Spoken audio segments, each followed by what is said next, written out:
Bonjour et bienvenue dans cette émission de Diversité Plus. Aujourd'hui, nous allons parler de leadership féminin avec Janie Duquette, qui est auteure, productrice et conférencière. Bonjour Janie. Bonjour. Vous allez bien? Ça va très bien, merci. Merci de m'avoir invitée. Oui, avec plaisir. Donc, vous avez une longue carrière, beaucoup d'arcs entre vos mains. Mais d'où venez-vous? Par où vous avez commencé? Je suis avocate de formation, productrice de métier. Donc, j'ai été productrice dans le domaine de la musique pendant 15 ans.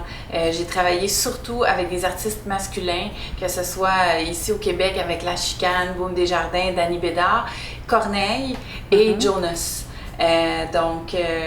Ça m'a fait un 15 ans très occupée. Et ensuite, j'ai fait un virage.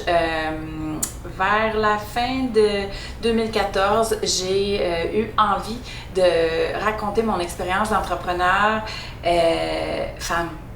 Parce que, pas juste parce que j'ai baigné dans un environnement masculin pendant longtemps, mais aussi parce que je trouvais qu'on parlait souvent des difficultés des femmes comme leader, des difficultés des femmes pour accéder au pouvoir, mais on ne parlait pas des avantages. Et moi, dans mon domaine, je pense que si j'ai su durer, c'est parce que j'ai trouvé quels étaient nos atouts quand on est une femme en position de leadership et quand on est une femme un peu pionnière, un peu la première dans un domaine. Tu sais, les femmes sont encore en train d'accéder à différents postes importants, puis elles ont l'occasion de faire les choses à leur manière, donc de façon différente, donc d'innover. Et j'ai eu envie d'en parler parce que je pense que toutes les jeunes femmes aujourd'hui ont l'opportunité d'innover et leur point de vue est très important. D'accord.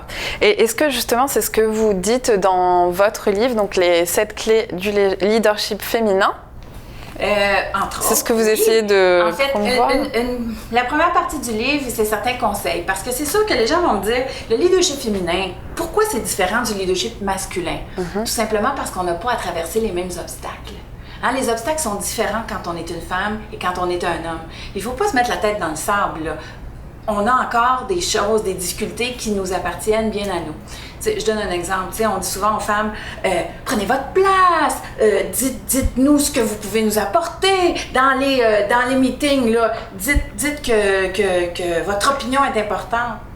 Malheureusement, ce qui est souvent le cas, et ce qui a été longtemps le cas, quand une fille parle plus fort, quand une fille veut s'imposer, quand une fille dit « mon point de vue est intéressant, je veux le travail parce que je le mérite », souvent, elle va se faire dire « mais pour qui qu'elle se prend, elle? » Donc, il y a des obstacles qui étaient une femme qui veut prendre trop de place, c'était mal vu à une certaine époque, vantardise, et donc, il faut prendre conscience du fait qu'il y a encore des doubles standards, il y a encore des choses qu'on doit traverser.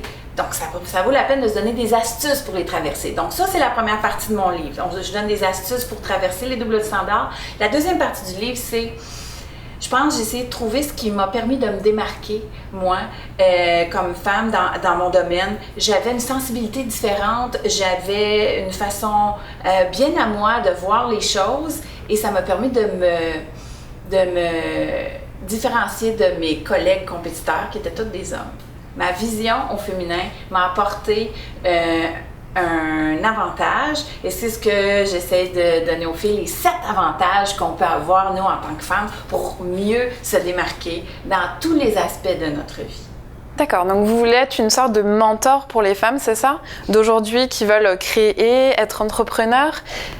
En fait, c'est que je suis comme un cobaye. Tu sais, comme moi, je suis arrivée, j'étais nommée patronne d'une grande entreprise, j'avais 28 ans. D'une entreprise de show business où je pilotais des grands dossiers avec des groupes de musique, je gérais des équipes techniques, des grosses productions. Et je me suis vite rendu compte qu'être une fille dans ce domaine-là, ça allait être très difficile. Alors, il fallait que je me trouve des façons de contourner les différents obstacles, mais aussi, j'ai essayé plusieurs choses, je me suis trompée plein de fois.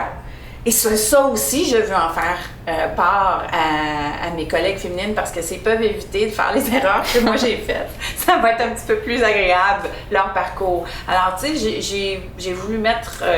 je suis plus un cobaye. J'ai essayé des choses, il y a des choses qui ont fonctionné, des choses qui ont moins fonctionné. Donc, oui, puis je partage mon expérience dans le but d'aider. C'est clair.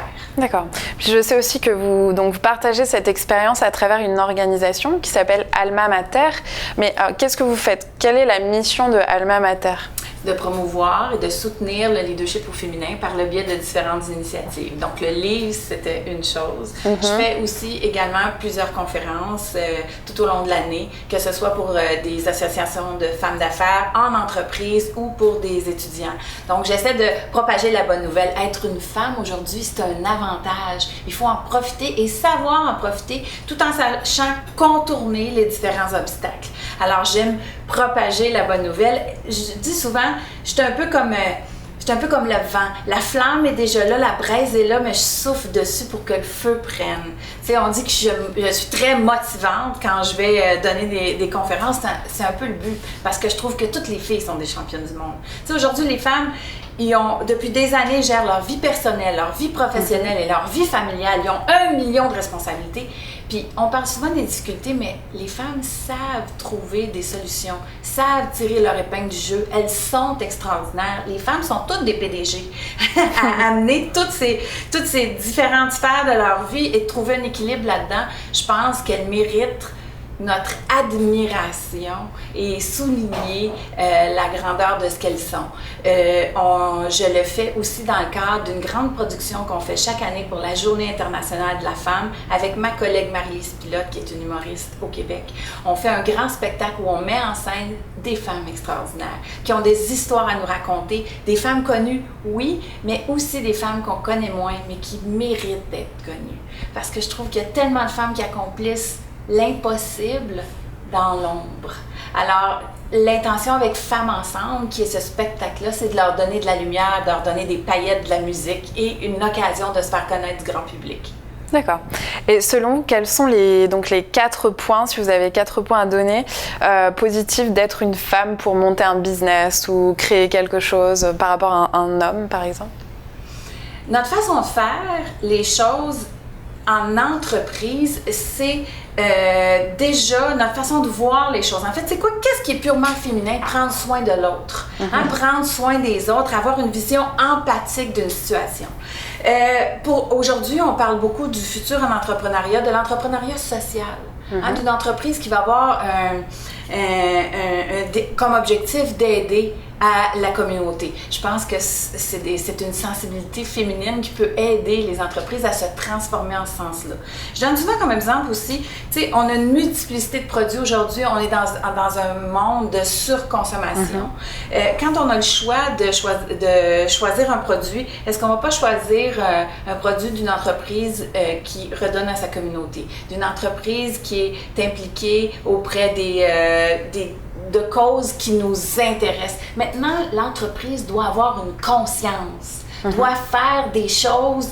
Tu sais, moi, je vais décider d'acheter quelque chose parce que je sais qu'il y a des femmes sur le conseil d'administration. Je vais décider d'acheter quelque chose parce que je sais qu'ils redonnent dans la communauté. Je sais qu'ils ont fait une initiative pour aider les enfants, pour aider à combattre une maladie. Je pense qu'il est l'heure de redonner, de voir l'entreprise dans sa globalité comme personnalité qui doit avoir une conscience. Et je pense que d'aller chercher des femmes qui ont cette conscience de l'autre et de la gestion du bien collectif, je pense que c'est très important.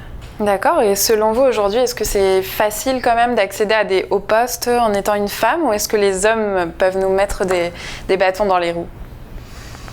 Je pense que c'est l'heure de se dire que tu sais, quand on veut former une équipe, est-ce qu'on prend des gens toutes pareilles?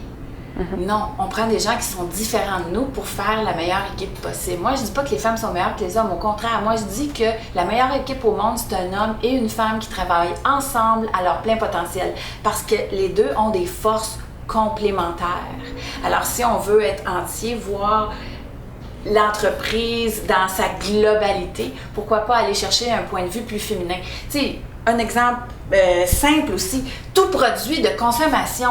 Qui gère 90% du budget de consommation dans une famille? C'est une femme. Donc, quand ton entreprise produit un bien de consommation, si tu n'as pas de femme sur ton conseil d'administration, je comprends pas. C'est elle qui décide si elle l'achète. On peut bien lire le nombre d'études ou de rapports statistiques. Il me semble que si on va aller chercher, en tout cas, la vision, puis on veut prévoir les tendances, puis où ça s'en va, donc peut-tu avoir une consommatrice qui gère le bien de la famille à chaque semaine sur le conseil d'administration? C'est un exemple parmi tant d'autres, mais je pense que d'avoir le point de vue féminin, si on va pas chercher le point de vue féminin, on se prive d'une ressource naturelle qui n'a pas encore été exploitée. Parce que veut pas, on vit encore dans un monde qui a été pensé et conçu par les hommes. Mm-hmm. C'est pas un reproche, c'est un constat. Et à ce moment-là, d'aller chercher de la vision féminine, c'est tout simplement compléter le tableau. D'accord. Donc vous, ce que vous essayez de faire aussi également, c'est un lien peut-être entre les femmes pour qu'elles soient peut-être plus fortes et je pense que l'accessibilité au pouvoir, justement, ça passe beaucoup par la solidarité. Parce qu'une femme qui va rentrer dans une position importante va vouloir faire des changements, c'est sûr. Elle ne voit pas les choses de la même façon que ses collègues. Elle va vouloir faire des changements. Quand tu fais des changements, il va y avoir de la résistance. C'est quelque chose de vouloir faire du changement. Et tu ne peux pas accomplir ça si tu n'as pas d'alliés. Des gens qui vont te supporter. Ça peut être des collègues masculins, oui, mais je pense que le changement, les transformations dont on a besoin profondément pas juste dans l'entreprise, mais dans toute la société, ont besoin des femmes. Et pour que ces changements-là s'opèrent, il faut que les femmes se tiennent entre elles. En premier, arrêtez de dire aux hommes et à la société, aidez-nous à être égales, commencez par la faire, vous autres. Moi, c'est ça que je leur dis. La critique au féminin, il faut que ça cesse. D'abord, par nous. Quand j'entends quelqu'un qui critique une autre femme, quelqu'un qui veut faire des changements va être critiqué. Alors, quand on entend une femme qui est critiquée, moi, ce que je me dis, c'est elle est peut-être en train de faire quelque chose de génial. Elle est peut-être en train de faire quelque chose de très important. Alors, je lui donne d'emblée mon support, jusqu'à ce qu'on me prouve le contraire. D'accord. Et pour finir, donc c'était super intéressant, est-ce que vous auriez 3 petits conseils à donner aux femmes pour qu'elles renforcent justement leur confiance en elles? Dans les années 50, l'industrie était basée sur l'industrie manufacturière. Il fallait être un homme fort, cartésien, à l'aise, travailler dans des structures pour ramener l'argent à la maison. Aujourd'hui, toute l'industrie est basée sur l'information, la communication, la créativité. C'est l'heure d'être sensible, ouvert, empathique, créatif, authentique. C'est l'heure d'être une femme. C'est un avantage d'être une femme en ce moment.